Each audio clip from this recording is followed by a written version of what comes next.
Okay, great. All right. So, as you all know, elder abuse prevention is a major concern both in Michigan and across the United States. It's estimated that in Michigan, at least 73,000 adults are victims of elder abuse. Now, before I go any further, though, I must advise you that I am speaking on my own behalf and my own personal capacity and not on behalf of the Attorney General. In March of 2019, the Michigan Elder Abuse Task Force was formed by Attorney General Dana Nessel and the Michigan Supreme Court. From the beginning, the task force has been action oriented. The task force began its work with a list of 9 initiatives to accomplish and has been continuing to build on those goals since its inception. One of those very first initiatives was to mandate reporting for financial institutions on suspected financial exploitation. So, to that end, Senate Bill 464 was first introduced by Senators Lucido and Johnson in 2019. The substitute bill was passed by the Senate and the House in December of 2020. And then on December 30th of 2020, the Financial Exploitation Prevention Act was signed by the governor. And that act took effect on September 26th of this year. That's of 2021, I suppose, now that we're in 2022. The Financial Exploitation Prevention Act provides a mechanism for financial institutions to report covered financial exploitation of their members or customers. For purposes of the Act, financial institutions means banks and credit unions. The Act also allows financial institutions to freeze customer transactions and to freeze customer assets in certain circumstances. And that's important because we all know that in most cases, once a scammer gets a hold of a vulnerable adult's money, the money is gone and we're probably not ever going to be able to get it back. The Financial Exploitation Prevention Act, or FEPA, is also important because in many cases, a bank or credit union may have the best chance of spotting suspicious spending. So it's critical that they report it when they see it. Even before the pandemic, many vulnerable adults were living fairly isolated lives. The one constant is that in order to meet their basic needs, they had to use the bank or credit union to pay their bills. Many older adults don't use online banking and prefer to go to the bank in person. So that weekly bank visit may be one of the few times anyone else sees what is happening to an older adult's money.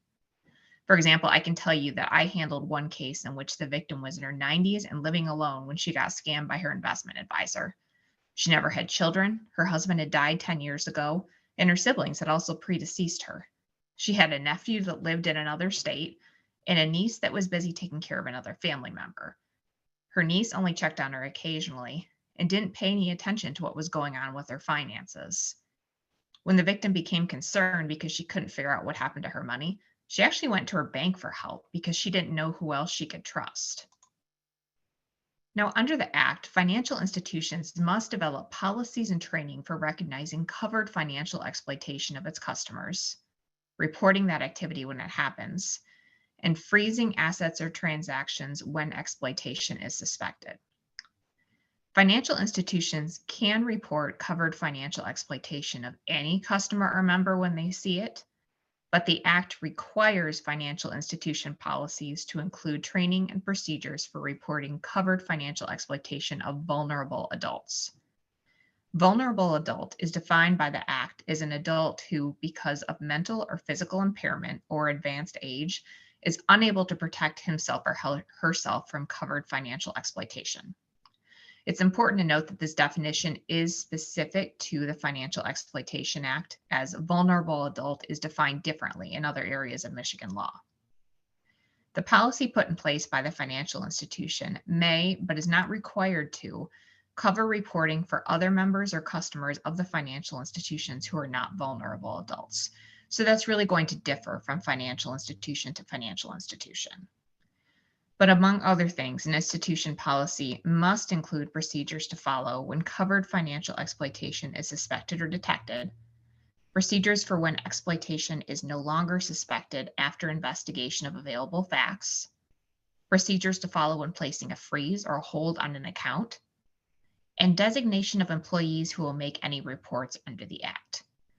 The idea is that there will be only certain people at each financial institution who will be making reports under this Act, so that you have individuals that are familiar and trained in the Act and know how to make these reports appropriately. Financial exploitation means a fraudulent or otherwise illegal, unauthorized, or improper act or process of an individual who either uses or attempts to use the financial resources of another individual for monetary or personal gain, profit, or that results or is intended to result in depriving another individual of rightful access to or use of benefits, resources, belongings, or assets. The term covered financial exploitation is defined by the Act as financial exploitation of an individual through deception, manipulation, coercion, intimidation, or improper leveraging of a caregiver relationship. When a financial institution suspects or detects that one of their members has been a victim of covered financial exploitation, they must report it to either law enforcement or adult protective services. The Act leaves it to the discretion of the institution as to which agency they choose to report to, or the institution can make a report to both APS and law enforcement if they choose to. In fact, we would strongly encourage the financial institutions to do just that. Under the Act, a law enforcement agency, adult protective services, or the county prosecutor generally must not disclose the identity of the financial institution or of the individual making the report without consent of the individual or the institution. However, there are exceptions, as the statute allows for information sharing by not prohibiting APS from disclosing the identity of the institution or of the reporter to law enforcement, and by not prohibiting APS and law enforcement from disclosing the identity of the institution or of the reporter to the county prosecutor to make a report under the Act. Finally, the statute also does not prohibit disclosure of the institution or of the reporter as required in a civil or criminal proceeding. Law enforcement, adult protective services, or the county prosecutor also must not disclose the identity or personal account information of the victim unless the victim consents to disclosure, except to make a report to the county prosecutor under this Act, and except as may be required in a civil or criminal proceeding. Under the Act, the financial institution can delay a transaction or freeze the assets of a customer if the financial institution suspects or detects covered financial exploitation. Now, there are limits to the financial institution's ability to delay or freeze transactions or assets. The default is that any delay or freeze must be done according to the terms of the customer's account agreement, if there is an account agreement in place that applies. If there is no applicable account agreement, the financial institution can delay the freeze for up to 10 business days, or according to the terms of any applicable court order. If the financial institution is informed by APS or law enforcement that a reported incident is under investigation, the institution may extend the freeze or delay until the institution is informed that the investigation has been resolved, or until the financial institution reasonably believes there is no continued risk of covered financial exploitation of the targeted individual, whichever is later. So to summarize, the freeze or delay can typically continue up to 10 business days unless APS or law enforcement tells the financial institution they are investigating the incident, in which case the freeze or delay can be extended, or unless there is a court order which extends or shortens the delay. Even during a delay or freeze, the financial institution may allow for the processing of any transaction needed to preserve the health, safety, or well-being of a customer, unless the transaction is related to the suspected exploitation or unless directed otherwise by a court order. So the critical terms there are any transaction needed to preserve the health, safety, or well-being of a customer. And the purpose of that exception is to make sure vulnerable adults can still pay for the things they absolutely must pay for, like prescription medications or utility bills, without putting any more of their assets at risk than necessary. Now, after APS or law enforcement receives a report of covered financial exploitation from a financial institution, APS or law enforcement has 10 business days to notify the designated contact of the financial institution whether an incident is under investigation or has been referred to law enforcement for investigation. Unless there is an account agreement that says otherwise, again, the financial institutions can only continue an initial hold or freeze for 10 business days, unless they hear from APS or law enforcement that an incident is being investigated. If they don't hear that an investigation has been opened within 10 business days, they have to release the funds. So that's why it's so important that APS or law enforcement notifies that financial institution whether a reported incident is under investigation or has been referred to law enforcement within 10 business days. If APS or law enforcement does not inform the financial institution within 10 business days whether an incident is under investigation or has been referred to law enforcement for investigation, then the financial institution may make an additional report directly to the county prosecutor. APS and law enforcement also must provide notice to the county prosecutor within 10 business days of receiving a report of suspected or detected covered financial exploitation from a financial institution. So that really means within 10 business days of that notification being received from a financial institution, either APS or law enforcement should know about it, and the county prosecutor should know about it at a minimum. It might be, for instance, if APS receives a referral from a financial institution and they decide to also refer that matter to law enforcement, that all three entities will know about it within 10 business days. Now, finally, APS and law enforcement must notify the financial institution of the disposition of the reported incident as soon as practicable. And there's a reason for that too. Once the financial institution is informed that a reported incident is under investigation, they can extend that freeze or hold until they are informed that the matter has been resolved, or until the financial institution believes there is no continued risk of exploitation, whichever is later. Effectively, that means that the freeze or hold will continue at least until the financial institution is informed that the investigation is over. So if APS or law enforcement never tells the financial institution that the investigation is over, that freeze or hold on a victim's account may continue indefinitely, which of course needs to be avoided. The financial institution may make a report to the county prosecutor if APS or law enforcement fails to notify the financial institution of the final disposition of the incident as soon as practicable after the investigation. So, as an example of how this would all work in practice, if TCF Bank made a report to the Michigan State Police, the state police would have to let TCF know within 10 business days whether the reported incident was under investigation. The state police would also have to notify the county prosecutor's office of receipt of that report from the financial institution within 10 business days. In most circumstances, the investigation probably won't be completed within 10 business days. However, if the state police tells TCF that the incident is under investigation, TCF will know to continue the delay or freeze to protect the vulnerable adult's money.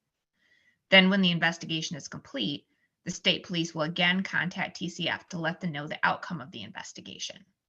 So TCF will know whether there is an ongoing risk to the vulnerable adult's money or whether they can safely release the freeze or delay. If the state police does not notify TCF Bank within 10 business days of the initial report whether the incident is under investigation, or if the state police does not notify TCF of the final disposition of the report, then TCF has the option to provide notice to the county prosecutor. Under the Financial Exploitation Prevention Act, the required notice to the prosecutor by APS or law enforcement and the optional notices to the prosecutor by the financial institution all must be made in a manner prescribed by the Attorney General's office. To that end, Administrative Rule Set 2021-34AG took effect on October 28th of 2021.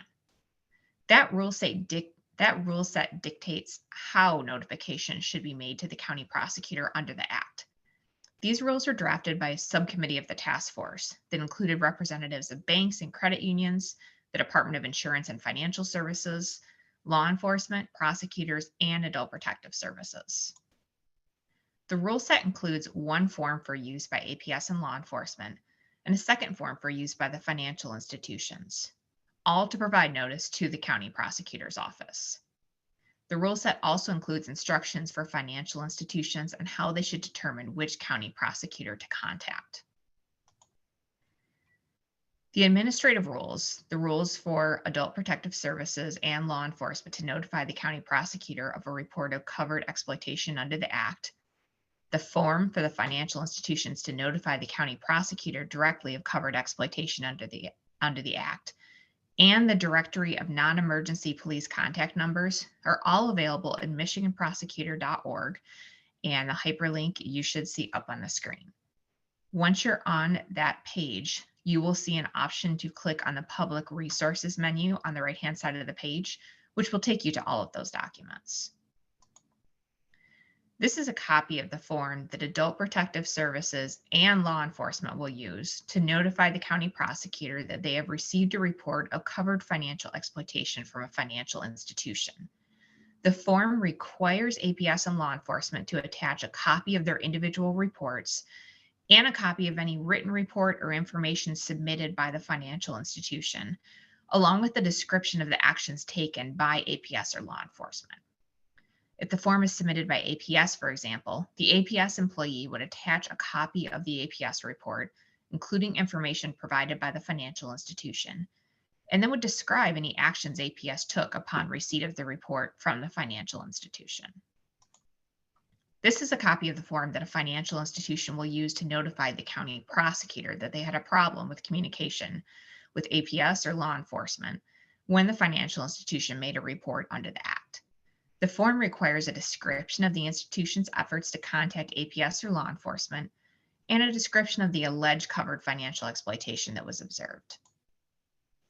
Now, again, the administrative rules prescribe the manner of notification for financial institutions who notify the county prosecutor's office of covered financial exploitation under the rules.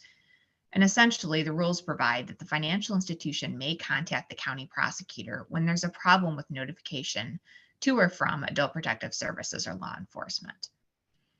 The Act allows the financial institution to contact the prosecutor if the institution cannot communicate with law enforcement or APS, or if the institution doesn't receive required notices about the reported incident from law enforcement or APS. This means that before contacting the county prosecutor, the financial institution must first attempt to contact APS or law enforcement. APS, as you all know, can be contacted statewide by calling their central intake number, but law enforcement must be contacted depending on location. For that reason, the rules describe how the financial institution should contact law enforcement. So to contact law enforcement, the institution must call 911 if the event is an emergency or if the covered financial exploitation is actively taking place on site at the bank or credit union when they call. If neither of those apply, and the financial institution knows the victim's address, the financial institution must contact law enforcement in the county where the victim lives. If the victim's residence is unknown, then the financial institution should contact law enforcement in the county where the exploitation was observed. Or if the covered exploitation didn't take place in Michigan, perhaps in the case of a bank with multiple branches across the country, then the financial institution must contact law enforcement in the county where the reporting financial institution is located. After the financial institution tries to contact APS or law enforcement, they may contact the county prosecutor's office again if there is a problem with those required notifications.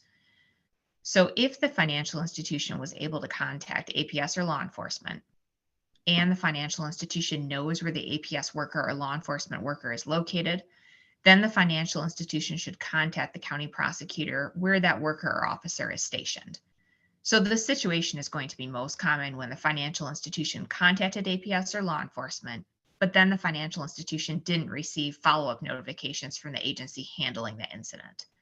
So for example, if Fifth Third Bank calls law enforcement to report covered exploitation of a victim who lives in Bloomfield Hills, Fifth Third Bank may speak to an officer belonging to the Oakland County Sheriff's Department, with, again, where Bloomfield Hills is located.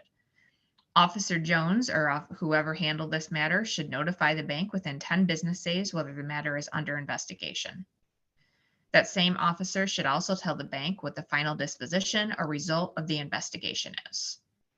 If that officer doesn't do those things, the bank may choose to contact the Oakland County Prosecutor's Office. Similarly, if Fifth Third Bank chose to contact APS instead of law enforcement, they may have spoken to a caseworker, and the caseworker may have told the bank that they were employed by DHHS in Oakland County.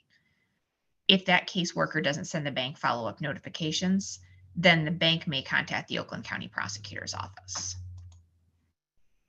Now, if the financial institution tried to contact APS or law enforcement but was unable to do so, or if the financial institution doesn't know where the APS worker or law enforcement officer is stationed, Then the rules contain additional steps that the financial institution must follow to determine in which county to contact the county prosecutor. If the financial institution knows where the victim lives, then the financial institution must contact the prosecutor in the county where the victim lives. But if the victim's residence is unknown, the financial institution must contact the prosecutor in the county where the exploitation was observed. If the exploitation took place out of state, the financial institution should contact law enforcement where the reporting financial institution is located. So that means if an employee at MSU Credit Union in East Lansing and Ingham County observes the exploitation, isn't able to contact law enforcement, and isn't sure where the victim lives, then that employee should contact the Ingham County Prosecutor's office because that's where the exploitation took place. If you know of an organization that you think would benefit from this presentation, please let them know they can reach out to the Department of Attorney General to request a presentation. To do that, they would email me at steinderfk@michigan.gov. I also ask that requesters send a description of the audience's professional background, the number of expected participants, whether the presentation would be virtual or in person, and requested dates and times. We strongly encourage requests for virtual presentations, especially for smaller groups, because if you have a small group presentation request, we may ask you to combine events with another interested group. Now, you'll notice that the Financial Exploitation Prevention Act only imposes responsibilities on credit unions, banks, APS, law enforcement, and to a lesser extent, county prosecutors' offices. However, anyone can help continue to identify and report financial exploitation, even if they don't have specific responsibilities under the Act itself. We have had a number of individuals contact us on behalf of organizations in the community asking what they can do to help or to educate their members. So as awareness grows, you may start fielding questions at your offices too. In order to report suspected financial exploitation to anyone, potential reporters have to know what to look for. Some of the common rackets that target elder adults that can be easier to identify include things like prize scams and phony charities. Investment scams are a little harder to spot, especially since they can be more sophisticated. If you hear a senior talking about how they invested their money with an advisor who promised a high guaranteed rate of return, that's always a cause for concern. You should consider asking some questions about the investment advisor or the investments. You might ask how the adult met the investment advisor, what they know about their investments, how they check their account status or account balances, and whether they've ever tried to withdraw any money from their accounts. We have actually seen cases in my office in which an adult receives what looks like a printed statement every single month. But all that statement really is a piece of paper the scammer generated on their computer. That's why it's so important to determine how the senior knows that their investments are being safeguarded properly and not just being diverted to their investment advisor's benefit. Now, in terms of general signs of financial exploitation, you should look out for sudden changes in the senior's financial condition. If you have a homebound client who is always financially stable, always lived modestly, and always paid her bills on time, and suddenly that very same client has an expensive vehicle on her driveway and past due utility notices on her kitchen table, you should consider why that might be happening. That's especially true if the financial change coincides with the appearance of a new friend or a long-lost family member. If you notice heirlooms and other valuables missing around the house, you should consider asking what happened to those items, because someone in their lives could be stealing those items and selling them. If a senior complains of not getting their medications, could be that a caregiver is stealing the money earmarked to pay for the medicine. Or if the medications are painkillers like Vicodin or OxyContin, a caregiver could even be stealing and selling the medications. Parasitic living is what happens when the victim is funding the perpetrator's lifestyle. Sometimes we see this with family members. A parent gets older and an adult child convinces the parent that they should convert their bank account to a joint account so the child can help them manage their money, even though all of that money in the account comes from the victim's pension and Social Security checks. Then once the adult child gets added to the account, the ATM withdrawals increase, and so does the spending on stores, restaurants, and casinos. Many people have the mistaken belief that as long as their name is on that bank account, they cannot be prosecuted for stealing from the account. And that just isn't true. A joint account does not function as a license to steal from an elder adult. Another version of parasitic living that we see happens when a caregiver moves in with an elderly adult. The elderly adult pays the caregiver a salary, pays for all the bills and the groceries, and then pays for things like vacations and items for the caregiver. And the caregiver might say things like, well, they wanted to pay for this for me. They just really appreciate the services I'm providing. But when you look closer, sometimes it's because the caregiver threatened to put the elder adult in a nursing home if the adult didn't buy the things the caregiver asked for. And sometimes this happens because the caregiver threatens to leave or stop caring for the older adult if the adult doesn't do what the caregiver says. You should always take note if changes in spending are linked to the appearance of someone new in the elder adult's life, or if the changes are connected to reconciliation with an estranged family member. If an elder adult's spending increases dramatically immediately after they reconcile with their adult child, that elder adult may not be the one choosing to spend that money.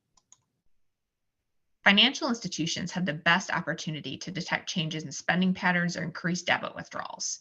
If a financial institution report brings these changes to your attention, you should consider whether these changes coincide with a new power of attorney or account holder being placed on an account. If the vulnerable adult account holder shows up to a branch with another person, we tell financial institution employees to watch that account holder's interactions with the other person.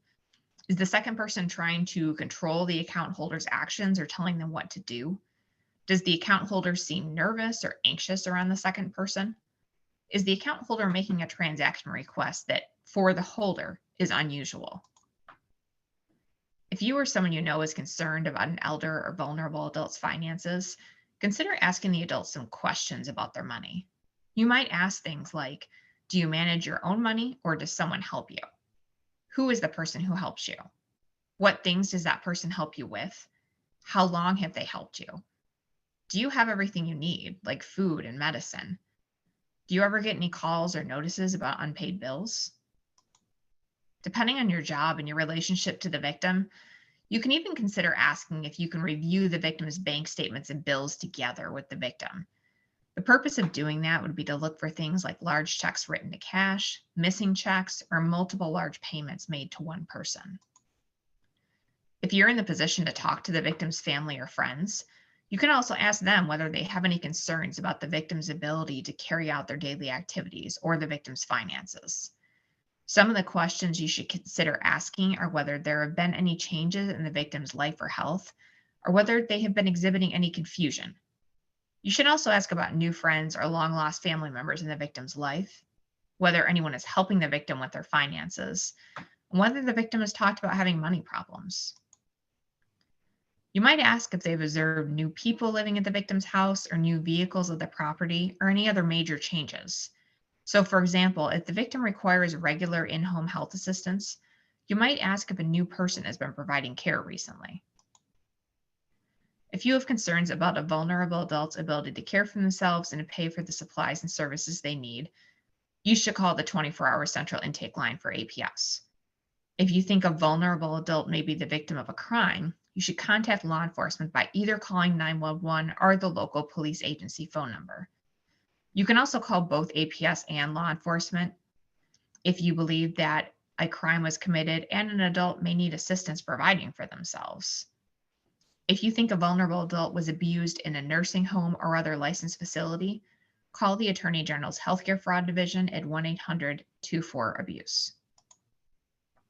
And that concludes the presentation. At this time, does anyone have any questions about the Financial Exploitation Prevention Act or reporting elder abuse that I can answer? That was an amazing presentation, Kristen. Thank you. If you have any questions, feel free to put them in the chat, or if you want to raise your hand, you can unmute. Cassie asked earlier, when does the client first get notified of a freeze and how? Well, the Act actually provides for the financial institution. They have the option to place the freeze basically at the point that they make the report. The Act is less concerned with necessarily notifying the client of the freeze, and that's something that is typically going to be handled by each financial institution's individual policy. So I can't give you a blanket answer because it depends on exactly how the individual financial institution drafted their own policy. That makes sense. Heidi asked in the chat, is the financial institution protected from civil suit for freezing assets, and can they be found liable for damages for failing to report? There actually is a provision in the Act that provides, that essentially protects the financial institution from liability for taking actions to follow this Act. That was a concern that the financial institutions presented when we were initially discussing some of the language of this Act.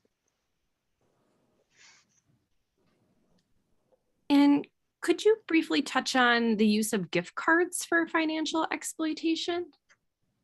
Sure. So in terms of gift cards, I mean, we've seen that in a couple of different ways. I'm sure you've heard about, for instance, the scams where someone calls and it's a caller that probably has no relationship with the elder adult they're calling, and they start out by saying grandma or grandpa. And then as soon as the person who answers the phone says, yes, Joe, then the person they now think is Joe starts telling them that they're being held without bond in Mexico, and that the only way that they can possibly get bailed out of this Mexican jail is if they send $200 in Home Depot gift cards. So we've seen that. We've also seen other scams where we've even heard of, utilities reports where, they get so-called calls from utilities saying you must pay this amount in gift cards or utilities will be set off. We've heard a lot about that. So, I mean, essentially, we do tell people that there really should be no circumstance in which a legitimate provider, law enforcement or otherwise, is demanding that you pay in gift cards. Anytime that someone tells you that something like that needs to be paid in gift cards only, then clearly you shouldn't be doing that at this point. And the other thing we warn people about is, of course, that the problem with that is you buy the gift card, and then once the gift card's sent out, I mean, pretty much that money is gone. Again, that is nearly impossible to get back at that point. Most of the times the money is spent quickly, and it's just as if they had wired cash. If there's specific questions about that, I'd be happy to answer those further. And so what if the financial exploitation or the alleged financial exploitation is taking place online versus in person? Are there any differences in the investigation process, notification, anything along those lines? It will depend a little bit on how the individual bank or credit union essentially has their system set up. I think on the one hand, it may make a difference in how quickly it's reported, because I think the reality is it's likely going to be spotted more quickly if a victim physically comes into the bank to make a massive withdrawal with someone standing over them, as opposed to if it's an activity that takes place solely online. But other than that, there shouldn't be any changes as far as the reporting. If the financial institution identifies that there is a suspicious transaction, there's a reason they believe that elder exploitation is taking place, they will follow the same reporting procedures. Now, for law enforcement in particular, when they're conducting the investigation, some of those dynamics may be different. And that would be probably a whole different session to go into, but to touch on that briefly for today's purposes, it may make a difference because it may be that the perpetrator is out of the country. It's not correct to say that just because the perpetrator is out of the country that nothing can be done. There are cases in which sometimes something can be done, but it would obviously depend on the scale of the thing. It would depend on where the person was located, and it would also depend on how easily that person's location and identity could be identified. In some circumstances, for instance, the U.S. Postal Service is able to assist if any money was sent through the mail. So that's why I say that we can never assume that just because the perpetrator is out of the country that nothing can be done. However, it does in reality decrease the likelihood that the perpetrator is going to be identified. So sometimes that is one way in which online versus in person can make a difference. If the person is in the country, in particular, if they're in the state, as soon as that transaction is identified, I mean, that investigation can still go forth, whether from an APS perspective or from a law enforcement perspective. This is another one because it's a fairly broad question. If anyone has specific questions that are more narrow, I'm also happy to answer those. I'm just trying to avoid taking up 45 minutes of your time by explaining the ways in which they can be different in detail today. Oh, that's great. How have we seen financial exploitation change during the pandemic?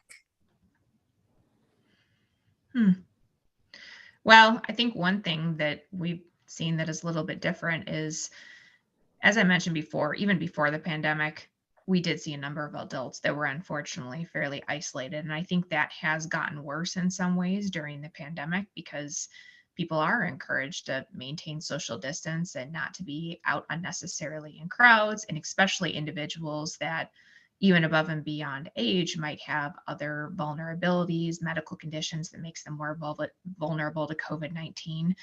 It can be more difficult to identify financial exploitation once it starts occurring. If you have an individual who perhaps in the past went out once a week to meet friends at a local restaurant, had regular social contacts, frankly, someone even at the restaurant may have had eyes on that person. His friends would have had eyes on him. Well, now if that same person is rarely leaving the house, not seeing that same friend group, unfortunately, sometimes it's a little bit easier for people that would exploit elder and vulnerable adults to evade detection. So that's why we really say that it's so important for anyone that does have contacts with those elder and vulnerable adults, if they suspect something is going on, that they absolutely need to make a report. And we've talked a lot to financial institutions about this too, in the sense that, as you all know, sometimes you may make one report to Adult Protective Services or law enforcement, and maybe at that time, the reported incident does not rise to the level where an investigation takes place. But if you have now 2, 3 reports coming in, sometimes that makes all the difference. So we're really strongly encouraging anyone who does have contact with elder or vulnerable adults to basically keep an eye out for them and to make reports when you see something concerning.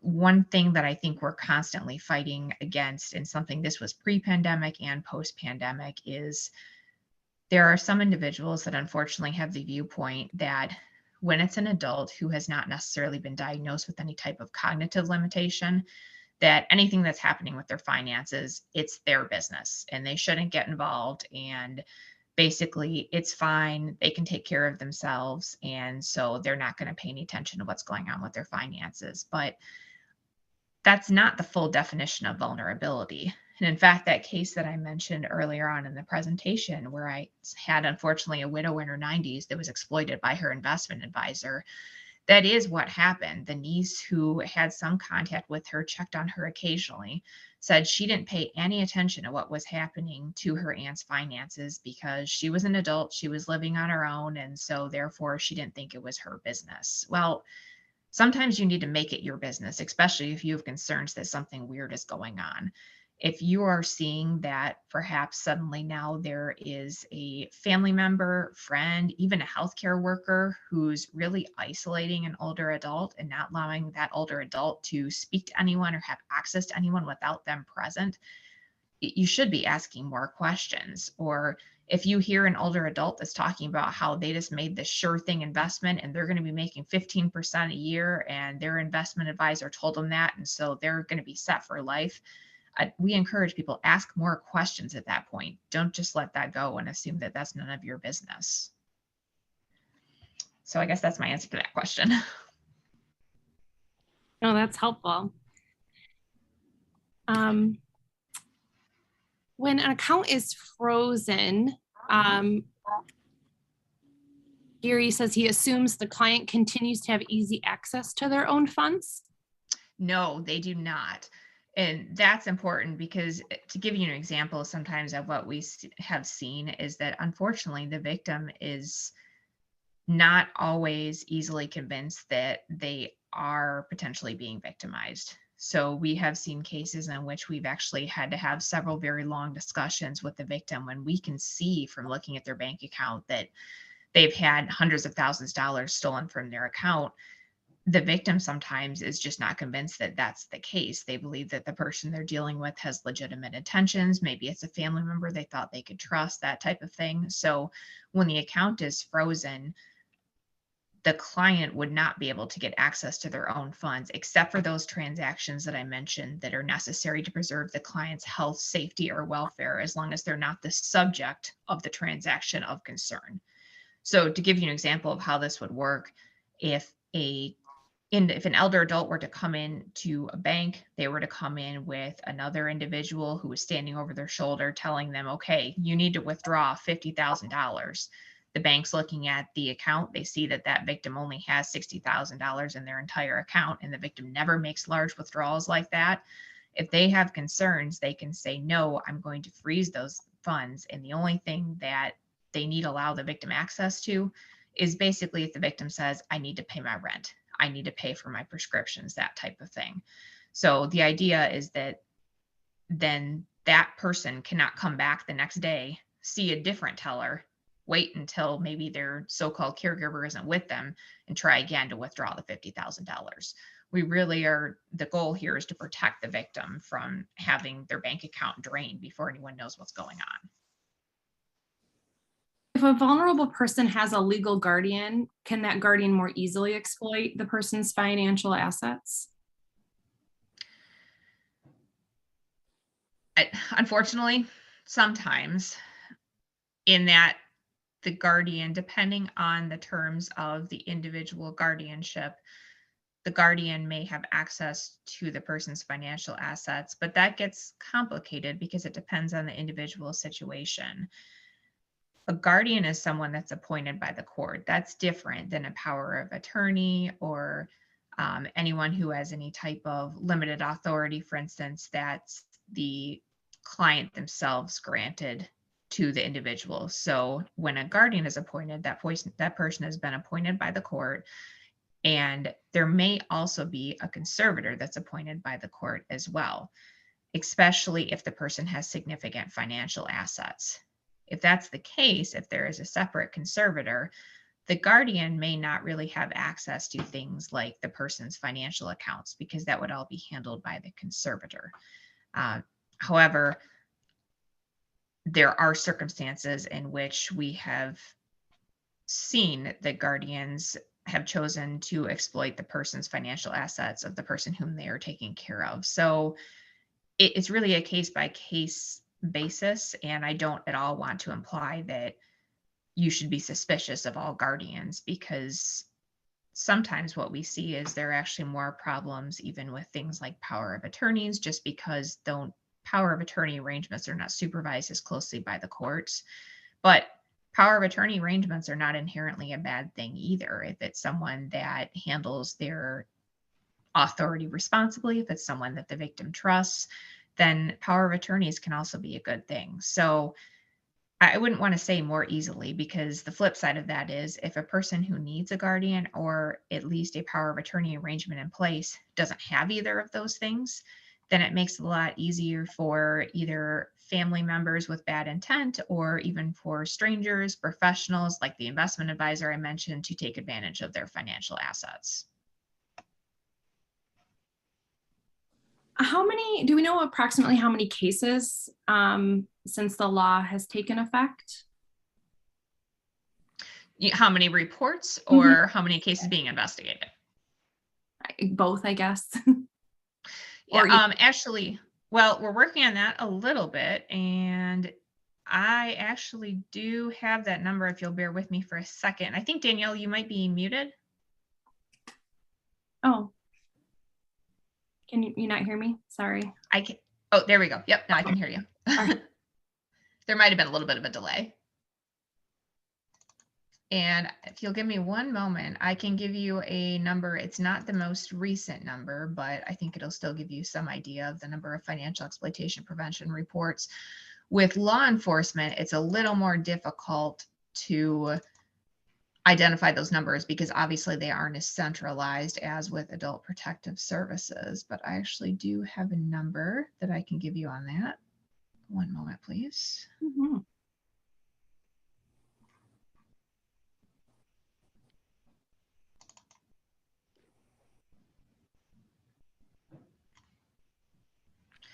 All right, so I can tell you that between September 26th and October 31st, Adult Protective Services received a total of 383 financial exploitation reports from a financial institution. Now, the vast majority of those were made under the Act. There may be a few of those that were not made under the Act because of the way the statistical collection process worked. It wasn't possible to isolate solely the ones made under the Financial Exploitation Prevention Act. But the individual who provided us with that information assured us that the vast majority were Financial Exploitation Prevention Act reports. Thanks for looking that up and sharing that with us. I know that if you're joining on a mobile device, it's not always easy to type questions in the chat. So if anyone has a question they'd like to unmute, you have your hand raised, or if it's easier to unmute and ask, please feel free. Yeah, I have a question. Go ahead. Yes.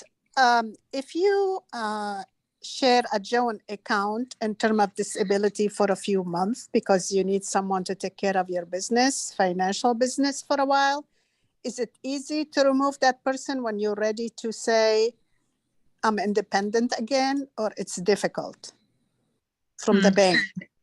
It really would depend on the individual financial institution and how they have their policies and procedures set up. I'm afraid I would not be able to give you an across the board answer at this point. I think it really would depend on where your finances were held and what the nature of the account was and how the account was set up in the first place. Oh, I see.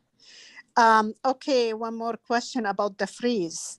Let's say somebody online been, committing, fraud, and you told the bank about it, and they say, we're going to put a freeze right away.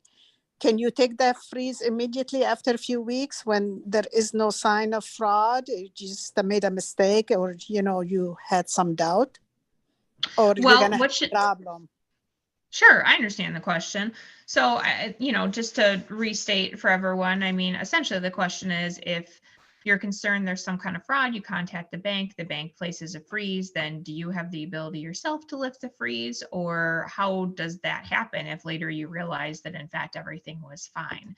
So what should happen is that if the bank becomes concerned that covered financial exploitation is taking place, and there's kind of two tracks. First, if it's covered financial exploitation of a vulnerable adult, the bank must make a report to either Adult Protective Services or law enforcement.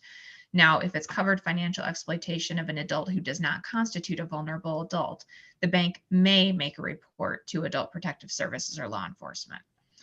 However, the bank won't be that freeze under the Financial Exploitation Prevention Act. And so that's all we're talking about right now. We're not talking about other types of freezes the bank has the ability to implement. But if they placed a freeze under the Financial Exploitation Prevention Act, that along with that is that requirement to report to Adult Protective Services or law enforcement. So the bank may continue that freeze for up to 10 business days or until they're in up to 10 business days unless the account agreement dictates different terms. So just as we're talking right now, let's just assume the account agreement does not dictate different terms and the bank has frozen it for up to 10 business days. Well, then the bank has to release that freeze at the end of 10 business days unless they're informed by APS or law enforcement that an investigation is being conducted. So if an investigation is being conducted, the bank really has to keep that freeze until that investigation is complete. And because the language of the Act says that the bank at that point may continue the investigation essentially until the investigation is complete or until the bank is convinced there's no more risk of covered financial exploitation, whichever is later. So for all intents and purposes, you're talking about until that investigation is complete. So you may not have the ability, it may not be as simple as calling the bank back in a few days and saying, I'm sorry, I was mistaken. That's information the bank may take into account, and that's information that the bank may choose to convey to Adult Protective Services or law enforcement if they're conducting an investigation. What would be even better is if you were to also contact Adult Protective Services or law enforcement and let them know that you have new information, that you have a reason to believe it's not a concern. But no, it wouldn't be quite as simple as the bank simply choosing to lift the freeze at that point. And again, yes. I'm only talking about under this Financial Exploitation Prevention Act. So as we all know, there are other times where the bank may have the ability to implement freezes, but I really cannot speak to that at this point. Okay, thank you. You're welcome. I had a question about power of attorneys. In the past several years, financial power of attorney have been made, and the person designated has to sign an acceptance of certain terms, similar to what they used to do with health power of attorney. So under this act, if someone seems to be violating those terms of on their for the financial power of attorney, is it processed the same through this act? Is it a different kind of situation when a person actually has a power of attorney and you suspect that they're abusing the person's finances? Is it any different with the power of attorney or not? I mean, really what we're talking about is that the bank is supposed to be, or the bank or the credit union is supposed to be looking at any given situation and determining whether they believe that financial exploitation is taking place. So if they believe that financial exploitation is taking place because the power of attorney is violating the terms of the power of attorney, or because the power of attorney is just flat stealing from the vulnerable adult, they should be making the report either way. Now, whether the bank would look at a power of attorney, see a technical violation and make a report or not is a different question. So there's no special provision for reporting exploitation that takes place under a power of attorney. It's really just broad. Do you think that this adult is being victimized or not? Okay, great. Thank you. You're welcome. And Kristen, I was curious. I know that the Elder Abuse Task Force works on a lot of things, not just the Financial Exploitation Act. What other what other initiatives and programs is that group working on? Well, we have a number of things going. So one of the things that we have going that I think may pertain to this group is that we have a subcommittee that is working very hard on encouraging the development of multidisciplinary teams throughout the state. And so when we talk about multidisciplinary teams, there's really two types we're talking about. There is one type that would typically involve law enforcement, adult protective services, and county prosecutors, among other entities. And then there's another type that's more community-based. And so sometimes then what we're talking about is perhaps involving maybe APS, Meals on Wheels, community commissions on aging.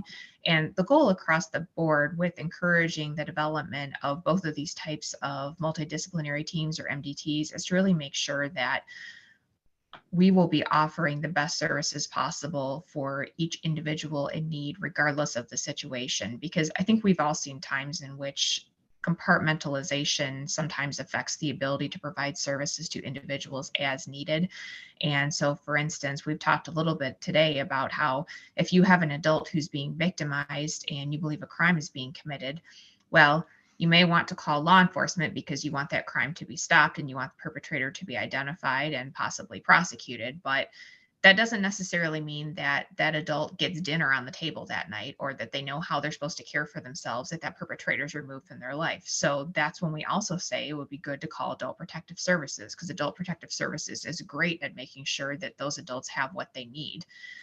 And then if you bring in other entities as well, if you bring in entities, for instance, like Meals on Wheels, they can again help with the need to make sure that the adult is receiving meals. If you bring in the Commission on Aging, sometimes they can also make referrals for other services, maybe social needs in the area. So that's one of the things that the task force is working on. The task force is also working on quite a number of pieces of legislation regarding guardianships, and really just ensuring that we're making sure that the court has oversight of what's going on for each individual guardianship, and for making sure that adults that are petitioned to be placed under a guardianship or that are already the subject of a guardianship have the right to raise concerns with the court, and that individuals that are close to those adults being placed under a guardianship also have the right to raise concerns to make sure that they're receiving appropriate care, to make sure that their assets are being appropriately protected, and to make sure that they really are someone that needs to be under a guardianship or conservatorship, because we don't want to be placing people in those circumstances, because it does take some of their autonomy away unless that's really the only viable alternative.